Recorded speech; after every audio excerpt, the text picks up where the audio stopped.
জনাবলৈকে জনাব তাৰপিছত যদি একশ্যন নহয় তোমালোকে তাৰ প্ৰতিবাদী কাৰ্য লোৱা কি মনত আছে প্ৰতিবাদ কৰা আমাৰ অধিকাৰ ন গণতান্ত্ৰিক প্ৰতিবাদ কৰা ৰাইজৰ অধিকাৰ ঠিক আছে আমিতো মানা কৰা নাই কি এইটোৱে আপোনালোকে আজি যদি প্ৰতিবাদ কৰিলে নোৱাৰে সেইটো কথা নহয় হয় নে নহয় আপোনালোকে ৰাস্তাটো বহুত দেৰি ব্লকেট কৰিলে এতিয়া বস্তুটো ইলিগেল হৈ যাব এটা হট কাম কৰিবৰ কাৰণে কৰিবৰ কাৰণে আপোনালোকে কি ইলিগেল কাম কৰিব নেকি বস্তুটো সেইটো কি পচিবল হয় আমাৰ ইয়াত আইন কানুন কৰা উচ্চতা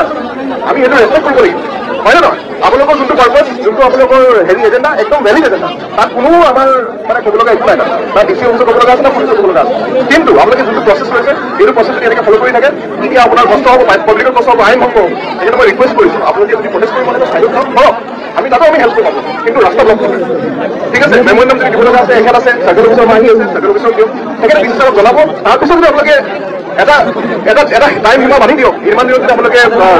পজিটিভ ৰিপ্লাই নাপায় ঠিক আছে ৰ'ব ইমান দিনত যদি আপোনালোকে পজিটিভ ৰিপ্লাই নাপায় আপোনালোকে আৰু আপোনালোকে আন্দোলন কৰিব এনেকৈ আপোনালোকে এটা নিশ্চয় লওক ঠিক আছে মই ৰাস্তা বন্ধ কৰাটো একদমেই চলিউশ্যন আৰু আজিৰ দিনত ৰাস্তা বন্ধ কৰাটো একদম চলিউশ্যন নাই আপোনালোকে জানে ভাবতে ঠিক আছে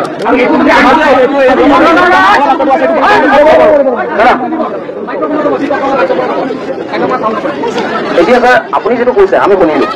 আপোনাৰ কথা অনুসাৰে পইণ্ট আছে যেন এইটো সমাধানৰ ৰাস্তা নহয় আজি ছাৰ যোৱা 7 বছৰত আমি এনেকৈ ধৰণৰ কোনো পদক্ষেপ লোৱা নাই যিকোনো সংগঠনেই হওক ৰাজনৈতিক হওক বা অৰাজনৈতিক হওক কেতিয়াও সেই ধৰণৰ পদক্ষেপ ল'বৰ কাৰণে বাধ্য হোৱা নাই আজি যেতিয়া এইটো বাধ্য হোৱা কাৰণটো কিহৰ কাৰণে হৈছে আমাৰ পাব্লিক স্কুলৰ কাষৰ ৰাস্তাটো বন্ধ কৰা হৈছে মেইন ষ্ট্ৰীম ৰাস্তাটো বন্ধ সব মানুহৰ কাৰণে সুবিধা নহয় যে হাইৱে ব্ৰিজ ঘূৰি যাবৰ কাৰণে সম্ভৱ হৈ উঠি নুঠে আপোনাৰ যিটো সমস্যা কৈছে যেন আমি লংকা ৰাইজৰ কাৰণে চিন্তা কৰিব লাগে নিশ্চয় ছাৰ আমি লংকা ৰাইজ হৈ পিনে চিন্তা কৰিম আপুনিও আমাৰ লংকা যেতিয়া আছে আপুনি আমাৰ কাৰণে চিন্তা কৰিব আমিও আপোনালোকৰ কাৰণে চিন্তা কৰিম আমাৰ খালি সাধাৰণ এটা ৰাইজৰ হৈ পিনে এটা ৰিকুৱেষ্ট আপুনি ডিচি ছাৰৰ লগত এটা ফোন লগাওক ফোন লগাই পিনে আমাক খালি কথাটো শুনাই দিয়ক যে ছাৰে আমাৰ ফালৰ পৰা এটা ৰিপ্ৰেজেণ্টেটিভ বিচাৰিছে আমি লংকা ৰাইজ এইটো মিলি পিনে আমি তাৰ ওচৰলৈ গৈ পিনে আমি কথা পাতিম